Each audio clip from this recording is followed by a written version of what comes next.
and the game is about to start. All right, so we will switch over to the shot of the board here relatively shortly. Yeah, these guys have definitely played lots in both formal and informal settings. Many, many, many times during beer crawls in Portland as well. I was actually there for one, not playing so many of the games myself, but was there earlier this spring to visit. And yeah, always competitive. So Conrad is starting off. We're just going to get a shot of his rack here.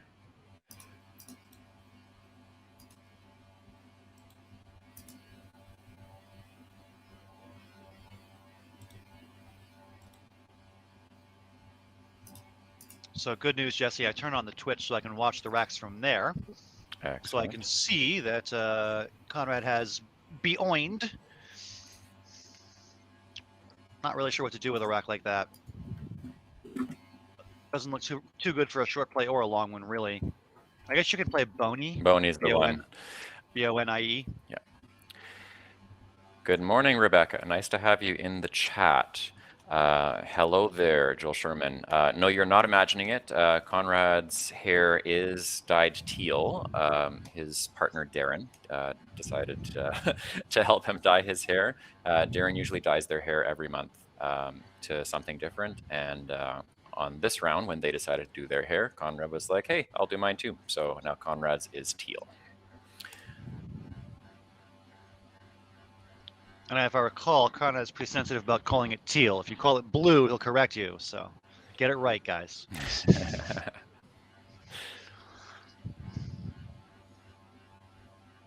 Looks like Conrad has arranged iBone Ed on his rack for some reason. I don't know what that's about. Oh, I know exactly what that's about. All right, he plays Boney.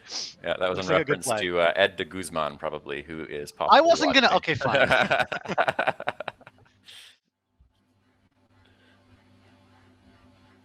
All right, Boney does come down. Nice play.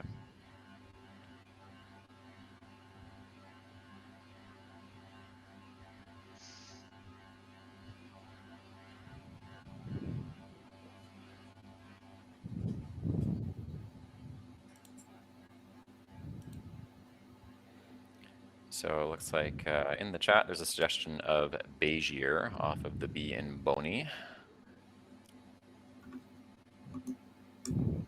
Yeah, that looks like a pretty good choice. There is not too much better than that. One other option is Brig, if you want to keep EI instead of just keeping a U. Those two leaves are pretty comparable in value. EI being slightly better.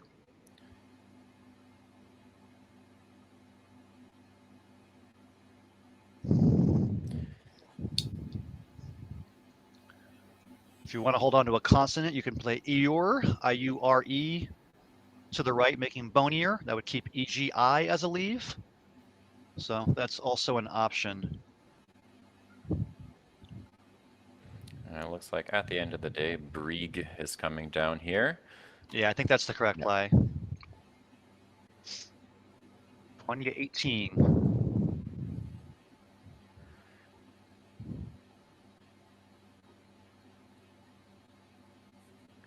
In the chat, it looks like James Curley had a matchup against himself, is being pointed out. I'm sure that will be corrected shortly, but that is certainly amusing. Was that in the pairings? I have no idea how that played about, but apparently there was a result in round 15 where James Curley beat himself by 4 points. I'm not sure if that's trolling or if that's real, but if it's real, I'm assuming that will be fixed shortly. I'm not seeing what that's about, but I don't know. We'll look into it. Meanwhile, looks like Conrad is going for a fairly straightforward play here.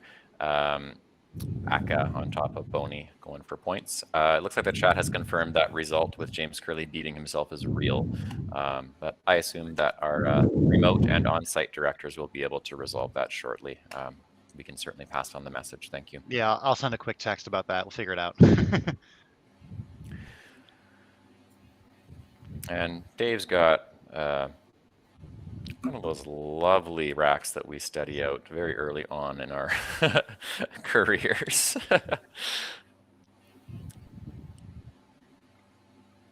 Yeah, does he only have one choice? Well, Iris 8. Iris 8. blasting the board open.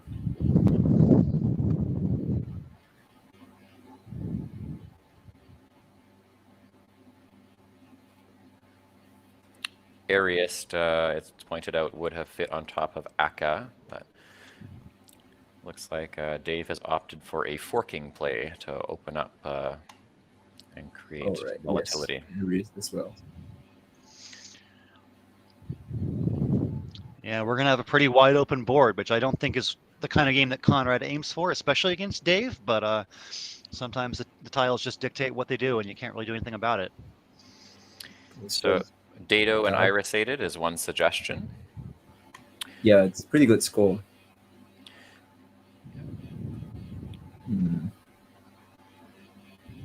It looks fairly straightforward. I think it's too many points to pass up. Yeah, I think the only realistic other scorey option might have been Adenoid over an Irisate, but I like Dado better as well. Yeah, I mean, another thing that he could have thought about was maybe play somewhere else and leave both lines open. So that's something that Conrad also does sometimes, given his strategy. But yeah, very something like Road. I was thinking, yeah, but I think on balance, just playing Dado is fine.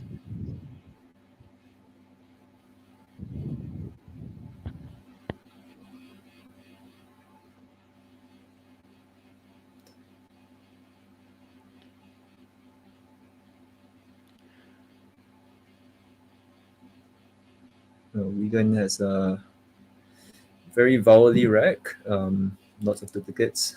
I think something like Dayin cleans it up quite well. Or maybe he wants, yeah, he can also play EIG and E, but that opens up quite a few triple letter scores.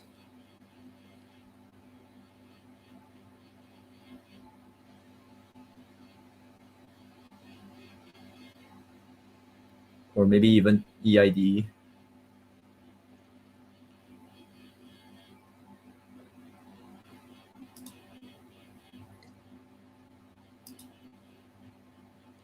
What do you guys think?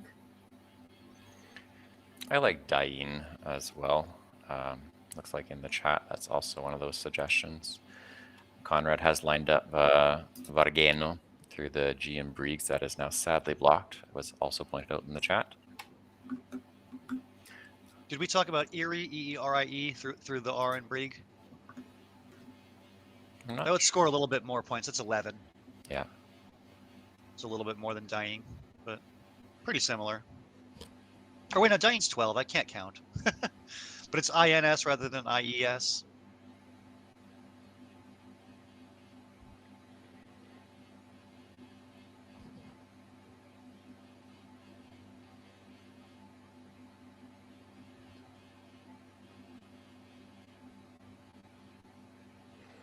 Another suggestion of ID for optimal leave. Vanita suggests Ire instead of Erie. That looks like Dying is the option that has gone down of the choices. Yeah, ID looks like a good choice actually, because it takes it S, whereas EIDE, which I saw, doesn't take an S. So at least you're setting up something for yourself.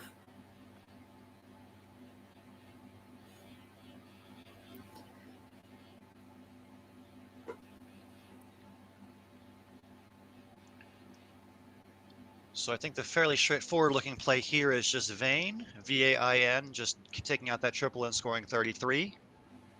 The leave of EORU is a little bit awkward, but I think it's probably the best play nonetheless. There's some other options though. Arrow and Van scores as well, but that's a little bit more clunky with AON left over, so I wouldn't lean to that one myself. But as far as scoring options, that's another one. For sure, yeah. An interesting question here is just like how worried you are about that I in the triple-triple. It's not, you know, the scariest letter of all time to slot out there in that position, but it's a little scary.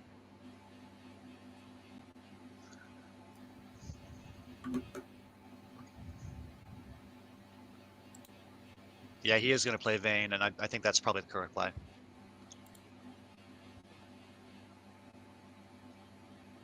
Yeah, suggestion of Iruvin as well. Quite a nice way to get rid of the U and the V at the same time.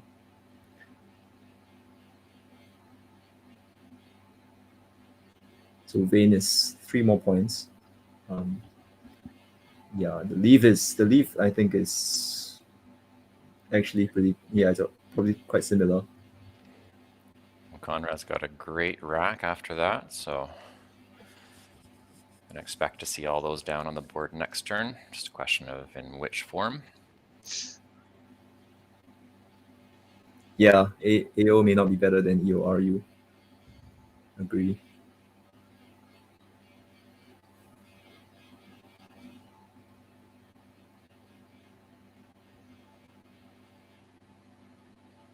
Well, I'm inclined to just do something like PELF, PELF, if I were Dave. Pelf is pretty strong, I would agree. Yeah, quite a number of E's on the board already though. But still quite a number to go. Yeah, it's interesting that, the best scoring option is Pelf, but the best, more fishy way to go is to play something like just fill through the eye and Fill, iris yeah. aided. Yeah. I'm curious how much Dave wants to focus on bingoing right now. I would say the board is okay, but not that great for bingos. And maybe he just wants to focus on scoring points instead. I think it's probably a close call. So if he goes purely for points, as the chat has pointed out, pray for however you want to say it, given there's the variant spellings, would fit through the R in Briggs for a fair bit, leaving LLS. Interesting.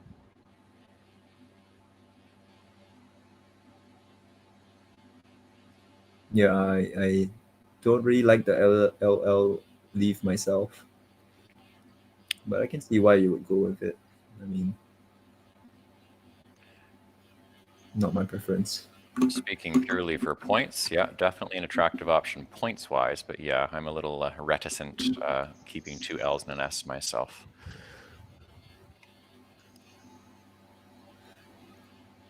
So Dave does choose Pelf. Okay. Quackle actually liked Phil by quite a bit. It said that after Phil, you're about 58% to bingo, and your average score is going to be like 59 or 60 points next turn. So interesting option there, but he goes with the scoring, which, can't blame him. Conrad about to erupt on the board. Yes. Well, maybe. Several double-double options pointed out in the chat, eruption and pre-union as 2 of them, and it looks like Conrad's going for pre-union.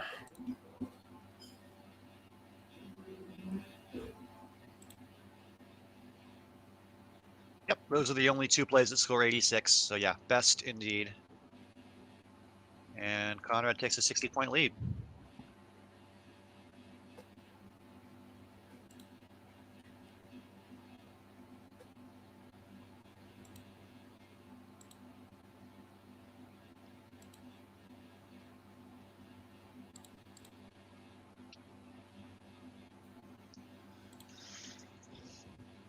Pretty decent rack here for Dave. Nice balance of consonants and vowels. A nice W and H for a little bit of scoring punch.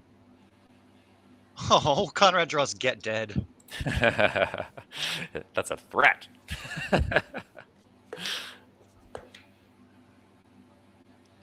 Yeah, not exactly sure what I would do in Dave's situation. I mean, getting rid of the W is a priority, but where exactly can he play it for good score? I mean, there's the ha, hue, and whoa. I mean, but I'm not sure if that's the best play, but that's one immediate option to remove the clunkiest of his tiles. Yeah. Yeah, if you want to keep a slightly more balanced lead, you can play Who, W-H-O.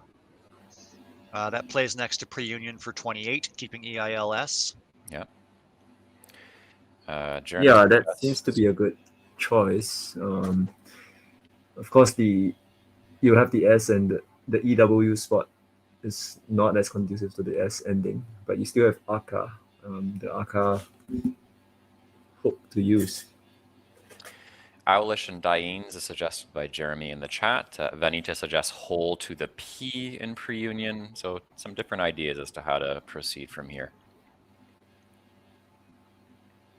I think who looks like quite a strong play, actually. Yeah, but you have to be prepared to use the S in another spot. Yeah, Dave is pondering that, it looks like.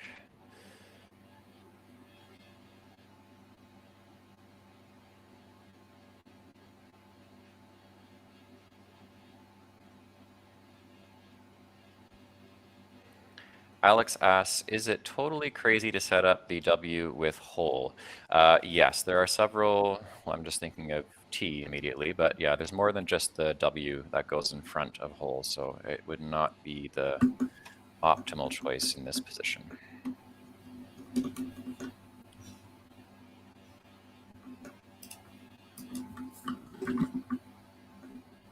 Yeah, I don't think there's any T on the board at the moment, so kind of dangerous. There's the T and irisated, but there's still Yes. there are still 5 others. And there's also DHOLE. Yep. Too many ways to hook. Yeah, DHOLE. Oh, what's he doing? He's doing how? Okay, interesting. How on top of elf, yeah. Yeah, I guess that gives a potential high scoring reply for Conrad. So that, I think he wants to make the board slightly more volatile. And he's also trying to have, keep the place, keep the other lines open for a potential bingo. Yeah, but a lot of points to give up, actually. I mean, not to give up, to give to your opponent, potentially. A little risky, I would say. I think part of his logic might be, again, just thinking about the way that Conrad plays, given the way that Dave is extremely familiar with the way that Conrad plays and vice versa. Although Dave doesn't play on a more controlled closed board necessarily, he is aware of how Conrad does specifically. I think with a play like whole, potentially, a side lap play onto the right of whole on one turn could potentially seal off a good chunk of the board. Playing how, I'd almost call it, distraction technique is not quite the right thing here, but it's allowing multiple quadrants to remain open and not easily closable in one play. I can see that choice being partially influenced by knowledge of how Conrad plays, but that's just my 2 cents. Yeah, I agree. I think if he plays full, it actually tends towards closing the board up. And if there's anyone who knows how to close it quickly when needed, would be Conrad. And Dave is very aware of that.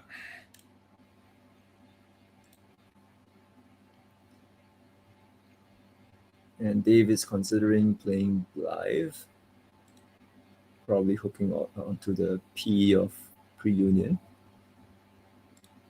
Looks like a pretty good play, I think. Just taking the score and keeping a decent lead.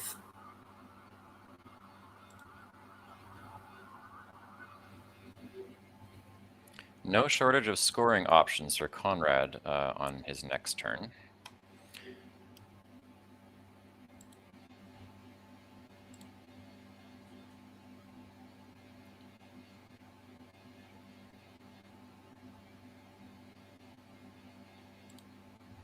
Yeah, juiced is one of the ones I was noticing there, Peter. Besides a straightforward X bomb, if it were to be unobstructed, there are several very tantalizing choices coming up for Conrad on the next turn.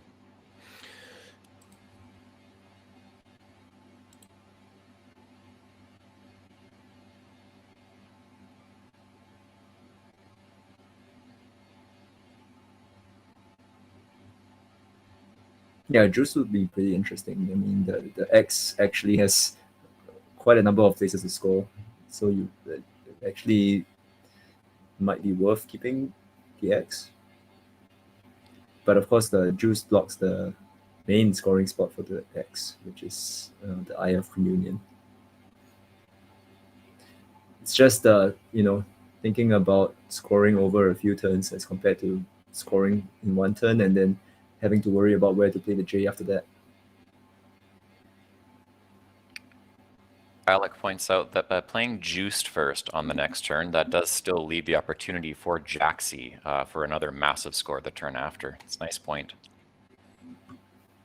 Yeah, that's very true as well.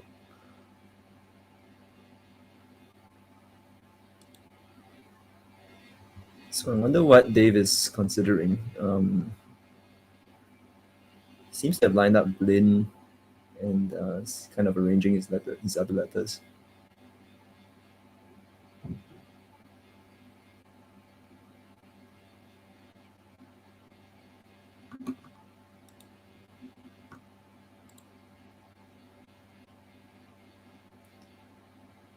In this kind of situation, actually, sometimes just playing the B and the L or B and N,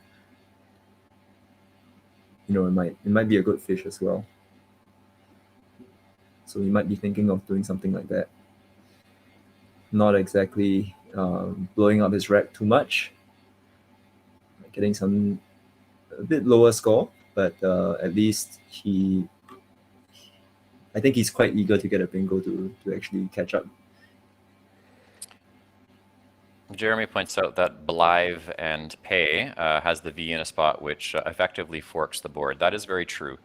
And for those who are not familiar with what is referred to by that, because V is not involved in any two-letter words, there's no effective way in one turn to take out both of the main lanes created by a play like Blythe, just because you can hook off of PE going downward for a bonus, and then you can also play through the letters above the V in Blythe to play eights potentially. So usually we refer to a forking play as one that creates two lanes or more where you can't take them all out with one move. So yes, that is the nice advantage of Blythe, and it also scores.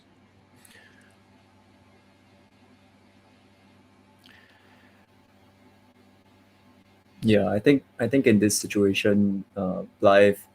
So comparing Blythe to the fishes, Blythe is nice because it puts you within 40 or 50 points. You don't exactly need a bingo to win, and of course from Dave's angle, you don't know that your opponent has the J and the X and all the high scoring letters, so you actually have a good chance of picking some of these. The Z, I think, is also unseen, so you can potentially catch up without a bingo. So sometimes, yeah, just playing the high scoring move is a good choice. As I said just now, Bell is a good fish, but you may not need to fish in that turn.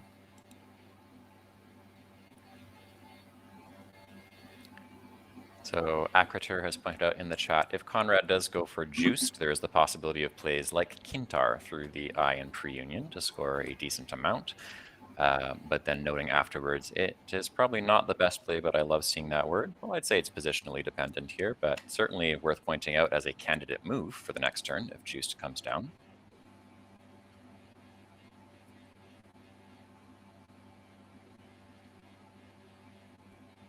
Yeah, Dave is likely to just do a single letter fish, I think.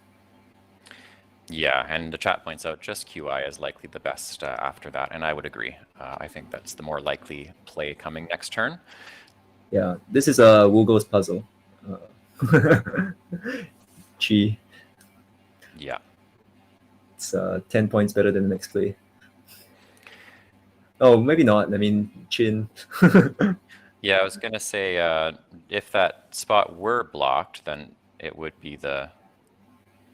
Never mind. It looks like there's been two turns here. Sorry. So Juiced has gone down and Dave has put down QI. Oh, okay. I see what's happening here. So I think Conrad put down Juiced. He's away from the board. QI is on the board. So just to cover some of the rules here, I think Conrad's gone for a bathroom break. So technically what happens in this case is the time goes back onto Conrad's clock. And as a courtesy, usually the player who's made the most recent play In this case, Dave with QI puts the time back on the opponent who's in the washroom, and then they see it once they come back, and they either hold or challenge or just say that they accept the play, just to cover some of the protocol as far as rules go here, just in case anyone's wondering why Conrad's clock is running and he's not at the board. Conrad Steam Challenge QI.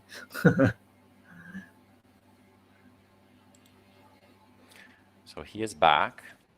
Going to draw his tiles. You'll also have noticed that there were no tiles on Conrad's rack, even though he didn't play all 7 of his tiles. Typically, that's something else you do, is put your remaining tiles face down while you walk away. That's experience talking there. Now he'll draw his remaining, and then Dave drew his, and Dave has pulled a 1-tile draw of a blank. Yeah. Wow. That's a great fish. OP. It's happened to me a few times, but to see it on stream, it's always pretty fun to do. I mean, pretty fun thing. The question is whether he has any 9-timers. Yeah. And looking at Conrad's rack, he may actually not block the spot. Yeah. Noah points out Lastborn as an option through the B.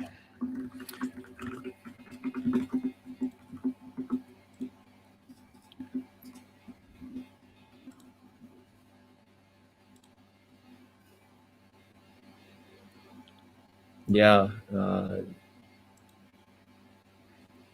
Jello Mochas and Lord Livgon suggest foxing for Conrad. I think that's quite straightforward.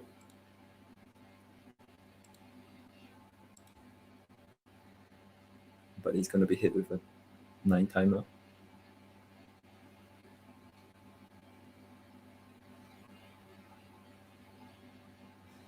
Interesting though. I mean, Dave just played 1 letter, so I think maybe Conrad also could also be thinking of not playing.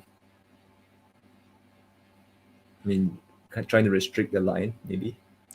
He might. I mean, I think about the sequence of the last couple of moves from Dave. So Blythe doesn't really give too much away as far as what he's got remaining, and then QI afterwards. I would say probably the move before QI would be more of the indicator as far as thinking about a trend, because just QI dropped on its own here doesn't really tell you all that much.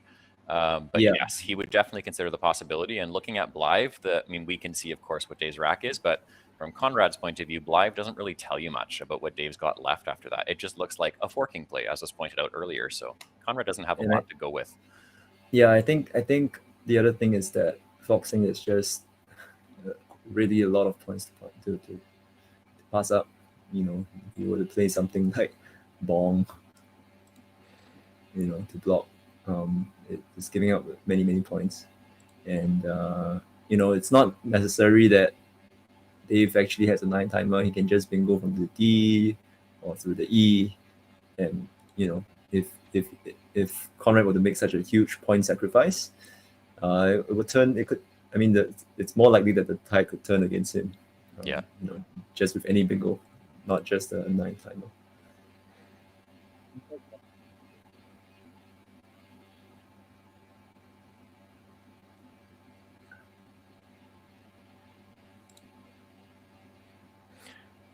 So foxing is placed on the board. I think you have to in this position, And, truthfully. Yeah. 14 Domino says that QI was played pretty immediately. Well, of course, Conrad may not know that because I think he was in the bathroom.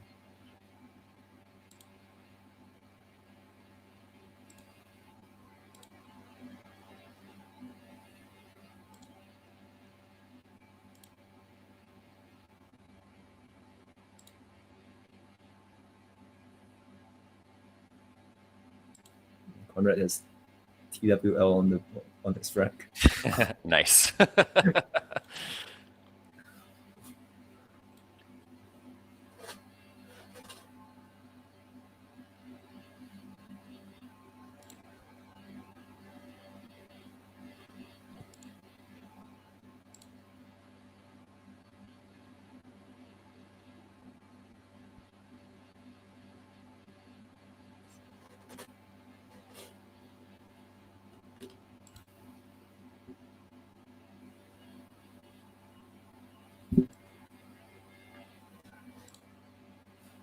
So NJ Devil 44 spots lungwort. Unfortunately, it forms WHOWE, which is not a word, but it has an. I mean, WHOWE has an anagram, which is EWOW. So wow doesn't go behind. The E doesn't go behind wow, but it goes in front of wow.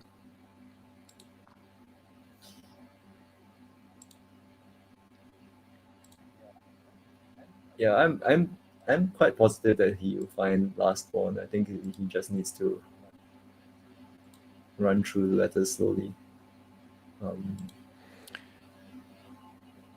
Oh, also the chat pointed out earlier, Dave's record should be 13.5 and 1.5. Yes, we are aware of that. We'll see if we can update that a little bit later on. But you are correct.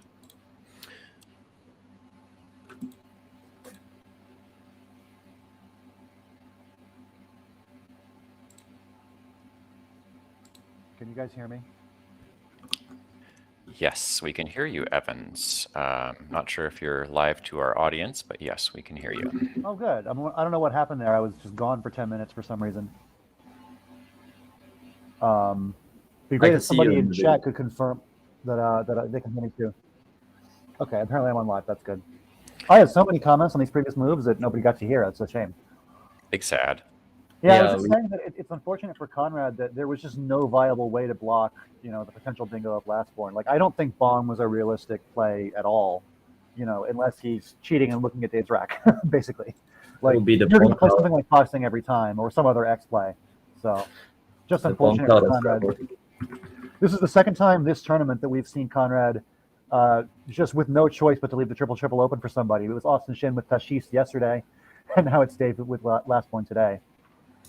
Dave is now under 6 minutes on his timer.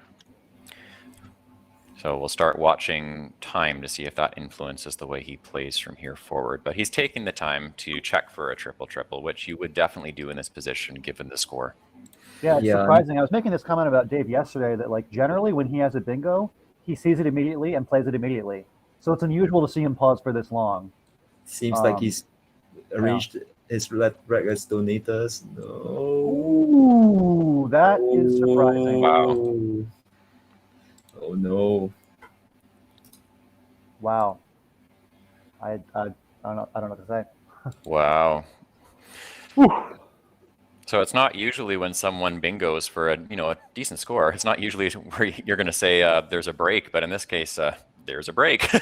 With a lower scoring bingo here. So Conrad's going to be relieved in a different sort of way. Yeah, I think what you can see is that he was, keeping the spot open for his Z pick. Nice. Which he now has. So it might be strategy. I hope nobody noticed that for about 5 seconds there, I had already put last born on the scoreboard because I was just so confident Dave was going to play it. I quickly deleted that, so I hope nobody noticed. I was just sure he was going to find it. Like, he's always found plays like that. It's very, very surprising. I would not be surprised to see if Conrad took out that triple letter spot there with some sort of play. Just given the nature of Conrad's playing style, I'm expecting some kind of play that will end up taking that out. Yeah, I'm not exactly sure what though. There's nothing straightforward here, certainly, but Conrad is very much going to be thinking about how to eliminate that spot as a threat. Which spot are you guys talking about? The Z spot on Foxing. Conrad's going to be well aware that a Z could go there, and we'll be thinking about how to minimize it. Although, to be fair, there is the A in Dado, where a Z could just be dropped to the left and played downward with as well. So there's technically 2 threatening spots. But there's also the Z of Iris as well, another spot. And beside donators, I mean, that's also a dangerous spot. So quite a lot of places for the Z, I think. This might be a position where you just give up on blocking and just concede that whoever draws the Z is going to get lucky. Yeah. Well, try to be the person to pick it up. Yeah, go for tile turnover and try to draw the Z faster. Yeah. Unfortunately for him, Dave's already drawn it. Unbolt, suggested by Jello Mokas. Not bad. That does accomplish blocking that spot and scoring decently. Trow also suggested, I was thinking something like Trow because it doesn't give away something straightforward on the top row. Of course, you can play sevens to that T, but nothing easy points-wise on that middle triple word score on the top if you do play something like Trow. Turn blow to blow a turn. Nice. Very nice.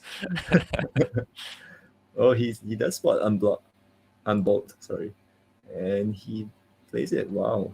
Yeah, and Unbolt does the job of taking out that spot as far as an easy 70 or 60 plus with the Z, and just conceding that you'll give up 40 plus somewhere else, you know, and minimizing the worst case scenario.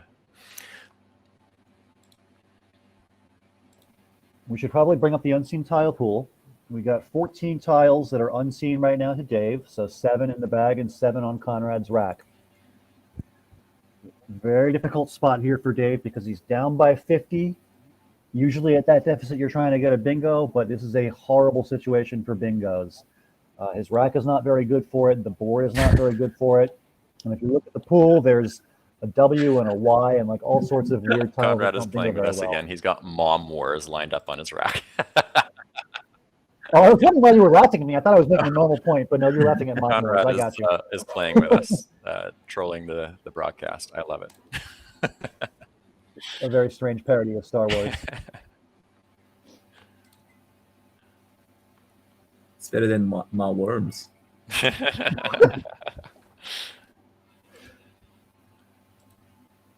The other version of the Mahumps, the unreleased version from the Black Eyed Peas. Oh my gosh, you guys.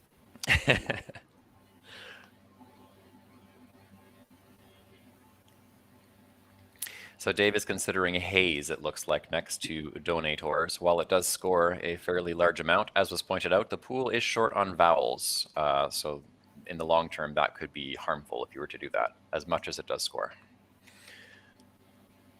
And he plays it. And yeah, I think the thing is they're also going to be competing on, like, you know, just raw scoring power. And there are there's still quite a number of spots where you can score big on this spot.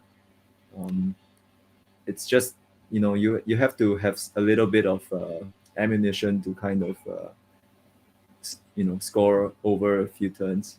Yeah, and I think Dave's option here of going where Zid is smart. He's kept the vowels, given that there is such a shortage of vowels to be drawn. I like it. I think it's a really sound choice.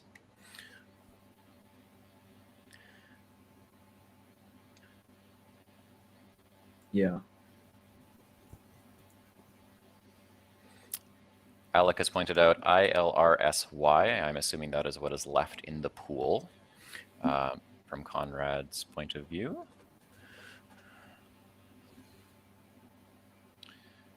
Yeah. So I think, yeah, I mean, just to talk about the unseen tiles feature, maybe what we can do in addition is to show the number of letters actually in the bag, so it's easier to get a sense. But I think that means that's 5 letters in the bag. Yes. So essentially, Conrad is unlikely to empty the bag, so it's going to be a 4-tile or less play in most situations. So now it's a question of which one. So there's no E position for Wameras, which would be the lovely best case scenario for Conrad. So he's going to look for something else instead. Mm-hmm.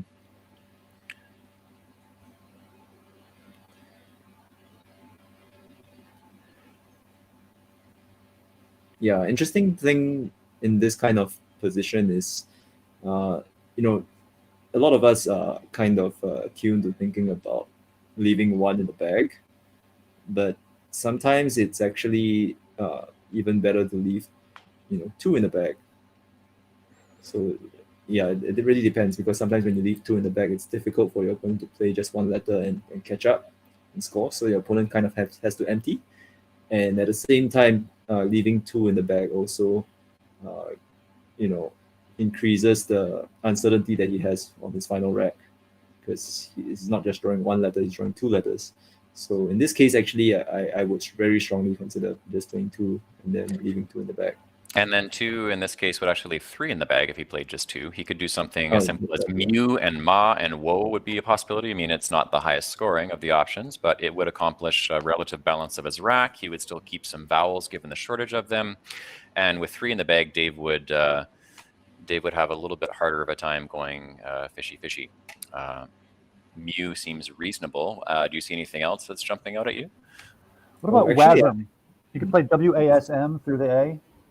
True. That would leave 2 in the bag and score really well. I don't think you need the S very much on this board anyway. Oh, what did he choose? Choose Mew. Okay. I like WASM.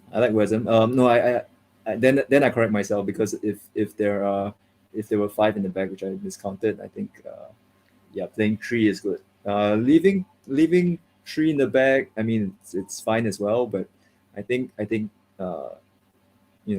scoring with 2 letters is much easier than scoring with 1.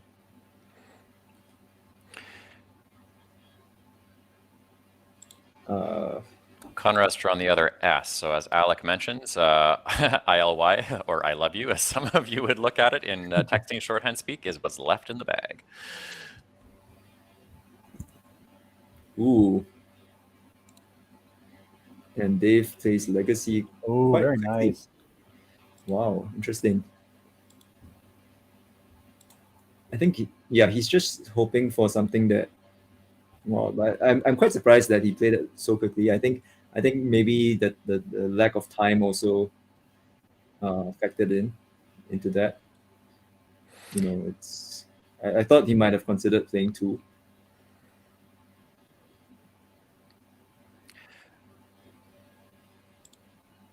I think the nice thing with Legacy, besides obviously it scores a bunch, it gives him some time to figure out a potentially complex multi-sequence endgame, and he's already low on time. There's a bingo, guys. There is a bingo for Conrad to bingo out and win. Yes.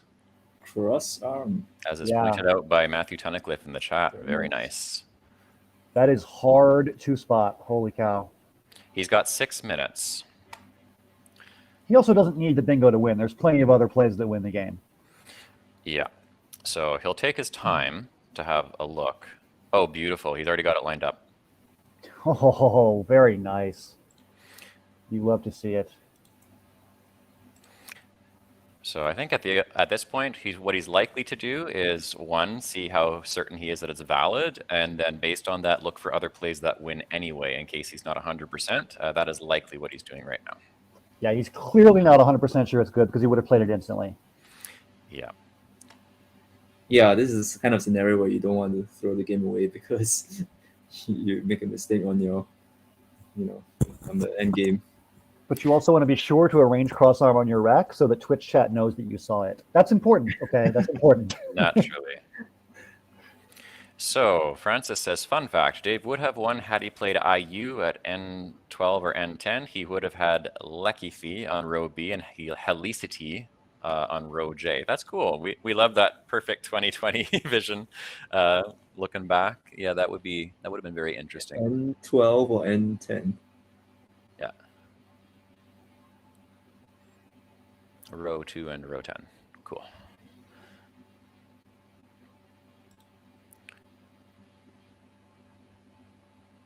Yeah, so Conrad's looking at other options now. That would still give him the game.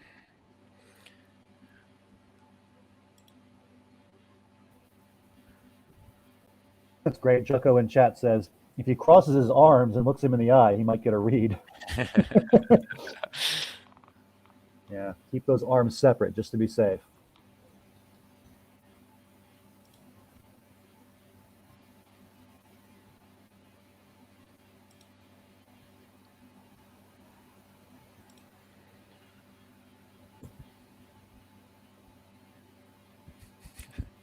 Chessito. Nice. I'm not much of a chesser.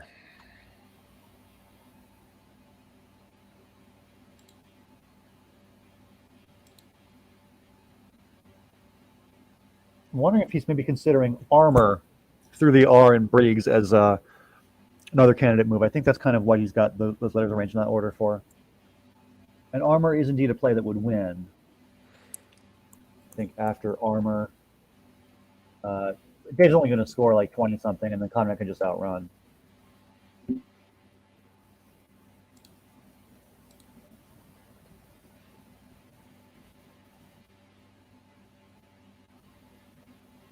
Well, there's actually a really cool endgame sequence here. So you can play armor through the R in Briggs, and that forms Kier, K-I-R.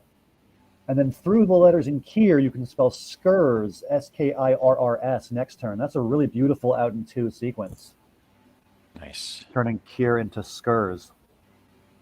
If he spots that, I'll be very impressed. That's hard to do.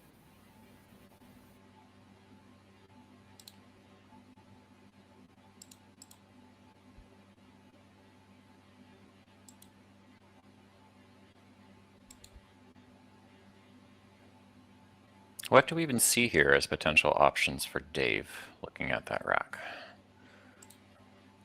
Honestly, not very much at all. It looks like it's a pretty potent scoring rack, but there just aren't very many plays on this board. Like Hugie for 22 through the G in Briggs is one option, and there's just not a lot of stuff that scores more than 22. He's got Thug into the G in the top left corner, also Fig, same play. Those are 24, but like, yeah, a lot of just 22, 24 kind of plays, and that's probably not going to be enough scoring for him to outrun Conrad here. Yeah, I think that was the risk with Legacy. I mean, ooh, he's going for it. Oh, he's going for it. Nice. But We he's love- not hitting the clock yet. He's going to No, agonize with he it. might not be going for it. Yeah, he's just putting it down to show Twitch. Yeah, he's shaking his head. This is painful. Yeah, he's picking it up. Oh, I've seen him do this many a time. I knew he wasn't in the clock just yet. It's Yeah, hard he's though. I really mean, good. you're Oh, Oh, it's playing super hard. Yeah. you're playing Dr. Bing, someone who's going to know 100% once the word's actually on the board, or close to 100%, whether it's valid or not. Because it's one thing to find the word on your rack, as we saw. Dave did not find his triple, but usually once he sees the word in front of him, he will know if it's valid. And that's incredibly intimidating when you're sitting across the table from someone with word knowledge of that extent. so he plays forms. I think he just goes for the throw in. So he's demonstrated that he's seen the word conclusively. We all know. And I think Yeah. honestly, it's the right thing to do is when you want to be sure that you take the win and you're not 100% sure of the word, totally reasonable. At the end of the day, the win is the important thing here for him to get. For sure.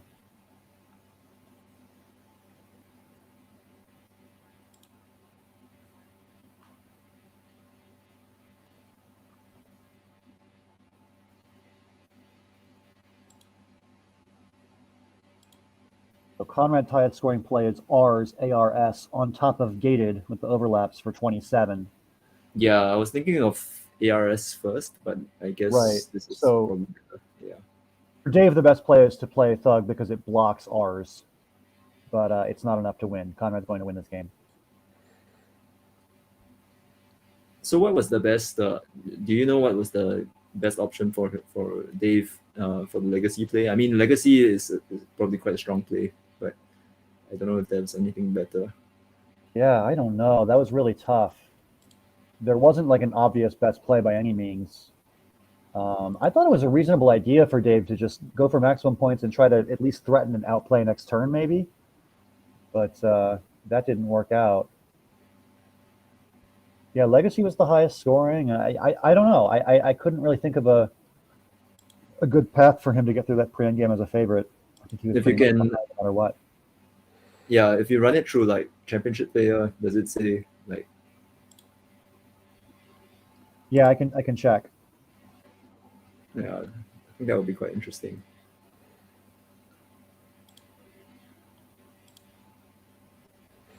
So Dave is down to 45 seconds on his clock now.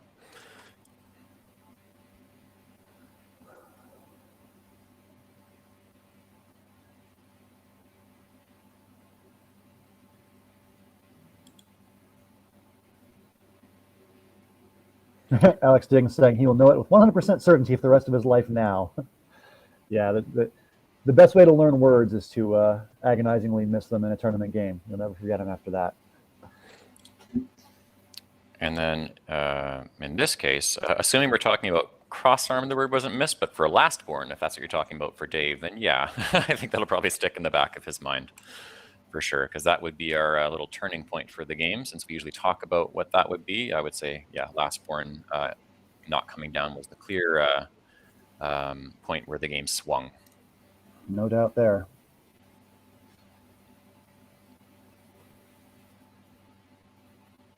Ooh, Mitsurugi 2015 asking, is Hug in the legacy position any good? Delays legacy and sets up Chug and Thug. Ooh, that's interesting. It's a good point. I'll look at that. That probably requires a simulation. I don't think that's going to be in Championship Players' Choices at all. So we'll just wait for an updated final score for what happened in the game here. Conrad using the last of his time to play arcs to go out. Both of them with less than 10 seconds left, so making the most of their time. Yeah, good thing Conrad didn't go over because he would have lost. He wins by a final score of 428-420. He would have lost by 2 if he'd gone over. Yeah. So just in the nick of time, he pulls out the win. So the nod of respect to each other there. They're starting to post-mortem in the end game. Yeah, it was a very good game. I would agree. I'm pretty sure I can guess the first thing they're saying in their conversation after the game. It's Conrad asking, is Crossarm good? And Dave kind of sheepishly being like, yeah, I think so. When in reality, he knows so. He's just being polite. So Conrad's pointing at Foxing after pointing at QI, so he's probably talking about any of the inferential factors going on there, if that were to be my guess. They haven't pointed at the top row for triples just yet, but yeah, it looks like they're talking about the blocking stuff on bolt blocking there. Yeah, I would have blown the Yeah, I was also waiting to see Dave take out his phone and look up that rack, because that's surely going to happen soon. Yeah. You're going to see him typing 7 tiles into his phone and then like gasping in frustration as he sees it. A good old face palm. Yeah. Does he do that? Does he need to do that? Well, he didn't find the bingo, so you tell me. Yeah, I mean, I thought in such situations it would be like, I don't know, like Dave telling the phone what's good. Yeah, Conrad just texted me. He picked up his phone to message me and say, obviously wasn't going to risk the game. Yeah, like we talked about, he's not going to throw the game if he's not sure. Yep. So that's a live update from 3 seconds ago from my phone right next to me. So we have a very, very hotly contested game here of less than 10 points deciding that game. Really exciting to see this kind of action on board one. So Dave will drop to now 2.5 losses and 13.5 wins. Still going to be at least half a game clear of the field, I think. Still on first place. Yeah. I think he's at least one game clear of the field because Evan Borowski is in second and he has the tie. Yeah, I wasn't sure what Evan's record was at this point in time. Yeah, it looks like he began the round 2 games back, so even if he won, he's at least 1 game back. Yeah. And we're going to have Evan on board 1 coming up in a little bit. The next round is going to be Evan Borowski against Jesse Day here on table 1. That is coming up next.